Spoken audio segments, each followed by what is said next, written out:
el musicólogo e investigador José Ignacio López Ramírez Gastón nos visita para hablar de La Guardia Nueva, una investigación suya sobre la música electrónica en el Perú.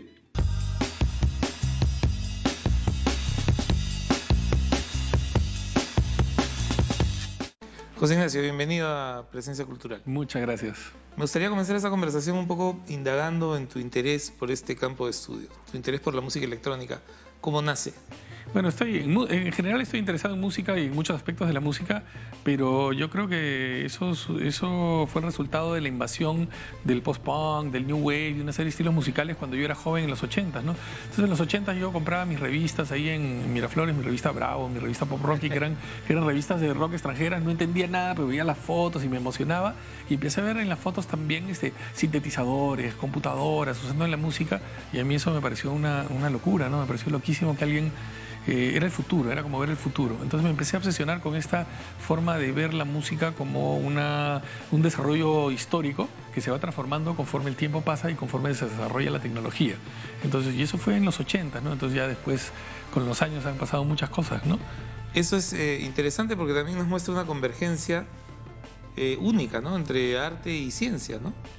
Siempre la música está relacionada con el desarrollo tecnológico y con las máquinas. Siempre. O sea, al final de cuentas, una guitarra es una máquina, un piano es una máquina, son diferentes máquinas, son clavicordios. Claro, pero quizá eso hoy es mucho más evidente, ¿no?, que antes. Lo que pasa es que ha habido una aceleración en los procesos tecnológicos. Entonces, claro, o sea, nosotros somos probablemente una generación sin celular, sin internet. Cuando yo era niño no existía. Entonces, claro, imagínate, antes era, claro, pasaba mucho más tiempo para que hubiera un cambio radical histórico. Pero yo de chibolo he crecido con que, apareció la televisión a color. No sé, cuando era niño, ¿me entiendes? Entonces, Mundial de Argentina. ¿Ah? Para el Mundial de Argentina. Claro, o sea, en 78. O sea, es como que nosotros de alguna forma estamos relacionados con cambios radicales, brutales, impresionantes, en un periodo de tiempo muy corto. Entonces, eso ha hecho también para mí que el tema de la música sea interesante, porque veo que la música también se ha ido transformando conforme la tecnología ha ido avanzando, lo cual significa que tenemos que cambiar rápidamente de modelos musicales. Y hemos cambiado rápidamente de modelos musicales. Ahora, el 100% podríamos decir que es de proceso electrónico, ¿no? Exacto. Justamente conversábamos antes de esta entrevista sobre eso y claro, me decías que ahora toda la música es electrónica, pero no siempre fue así. ¿Cuál sería el hito fundador de esta vertiente en el Perú? O sea, el término, en el Perú en particular, Perú. Claro, porque el término electrónico ahora ya podría no significar nada porque todo es electrónico. Exacto. Hasta la música folclórica más tradicional, al final de cuentas se graba en un estudio y se procesa y tiene efectos y tiene cosas, ¿no? Todo es de proceso electrónico. Pero en el Perú nos llegó un poco tarde porque este es un fenómeno de finales de los 40, principios de los años 50. En otros países, y nos llegó a través de una serie de compositores que en el Perú de alguna forma empezaron a escuchar lo que estaba sucediendo en el mundo y fueron a entrenarse en universidades fuera del Perú. Yo creo que el más importante y el que más se ha mencionado es César Bolaños. César Bolaños, exacto. César Bolaños es el que más se ha mencionado. Entonces, él de alguna forma trajo el discurso al Perú junto con otros compositores, también Valcárcel, Pinilla también, al ambiente peruano, pero en un momento en el cual, si bien habían algunos compositores que estaban interesados en estas cosas raras que estaban sucediendo en el mundo, en el Perú como nación, filosóficamente hablando, era un discurso que no muy marginal, digamos, ¿no? Muy extranjero, muy yanqui, no en el sentido norteamericano, sino en la percepción popular del término así de invasión cultural. Exacto, muy europeo. Entonces era un poco mal visto también, ¿no? Y tampoco no estábamos en las condiciones ni económicas. Era visto como algo ajeno, ¿no? Pero recién más o menos con la popularización y la democratización de acceso a las computadoras, la aparición de las laptops, más o menos en los años finales de los 90, principios de los 2000, ya podemos ver que la música electrónica puede ser un tema común. Ya es una práctica mucho más intensiva, ¿no? Mucho más intensiva, mucho más común, mucho más fácil hasta que armes tu estudio de grabación en tu casa, el home studio que le llamaban, el recording studio, home recording studio. Entonces ya la electrónica se convierte en un tema mucho más popular, ¿no? Y ya había sido popular con la aparición de los sintetizadores también baratos en los años 80, ¿no? Cuando se empieza a popularizar también el sintetizador. Porque los primeros sintetizadores así, onda Emerson, Lake and Palmer, Claro. Pink Floyd, no sé, eran unas cosas que también tenías que ser Pink Floyd para podértelo comprar, ¿no? Emerson, Lake and Palmer. Gigantes, ¿no? Claro, una cosa monstruosa, gigantesca.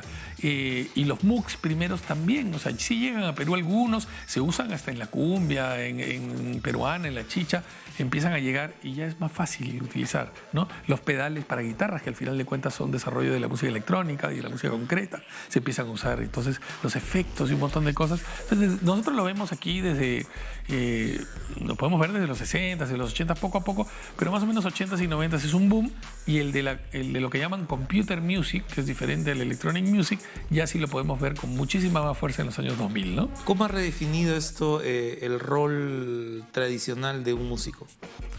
En Perú, en el mundo, En Perú. es difícil. En Perú yo creo que todavía... Hay discusión todavía, ¿no? es un tema bien conflictivo. Polémico, ¿no? Claro, porque el peruano se fija normalmente más bien en la ejecución musical desde el punto de vista tradicional del instrumento, pero el porcentaje mayoritario de los músicos peruanos al final hacen proceso de señal a través de sus... O sea, la guitarra eléctrica pasa a un pedal electrónico, pasa a un amplificador, luego el estudio de grabación. Entonces hay un proceso electrónico increíble, pero todavía no lo hemos interiorizado mucho. O sea, el guitarrista se siente guitarrista y no piensa que al final de cuentas un porcentaje mayoritario de su trabajo final es procesado electrónicamente.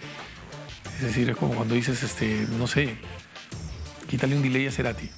¿Me entiendes? O sea, la producción de guitarra que estás escuchando es un proceso electrónico, y es un proceso electrónico fuerte.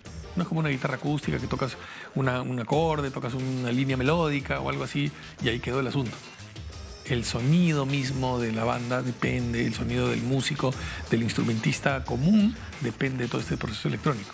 Pero ese todavía es un tema que no se trata, porque muchos de estos músicos aprenden la parte electrónica de manera amateur y la parte de ejecución instrumental tradicional sí puede ser de forma profesional o amateur. Pero la parte electrónica sí se aprende de forma completamente amateur, porque no existen escuelas. Y ahí hay una cierta debilidad, ¿no? Evidentemente. Es una debilidad, como te decía, también esto tiene que ser parte de un proceso integral, ¿no? Tienes que tener un instrumentista que tenga un conocimiento integral de todos los aspectos, pero esa parte todavía no la entendemos muy bien, y por eso también el tema de la electrónica no se trata casi en ningún ambiente de estudio académico, y solamente se trata un poco en las escuelas, un poco técnicas, y más en función a la producción musical y al estudio de grabación y al concierto en vivo, pero no en la conceptualización de tu pieza musical como músico, digamos, ¿no? El conservatorio es el único lugar, ahora la Universidad Nacional de la Música, es el único lugar donde tenemos un espacio dedicado exclusivamente a la electroacústica, del taller de electroacústica donde yo doy los cursos de electrónica. Para cerrar este diálogo, José Ignacio, tú, aparte de musicólogo, eres músico también, y entiendo que tienes algunos proyectos musicales en camino. ¿Qué nos puedes decir? Sí, en camino, y hace muchos años. eso? Yo empecé un proyecto en el año 98 más o menos, que se llama El Lazo Invisible.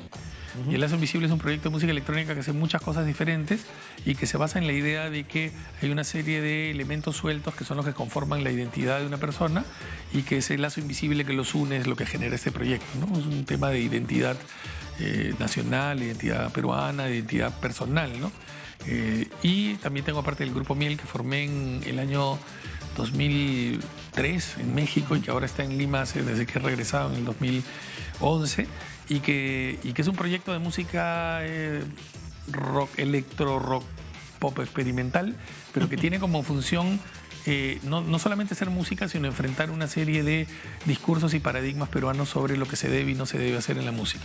Entonces es un proyecto que trata de fastidiar, de generar problemas, de generar conflicto cognitivo y hacer cosas que la gente no identifica como lo correcto en el trabajo de un músico, ¿no? Vamos a Entonces, estar atentos a alguna presentación tuya fabuloso. para ir a escucharte. Bueno, Muchísimas gracias, José Ignacio. Gracias.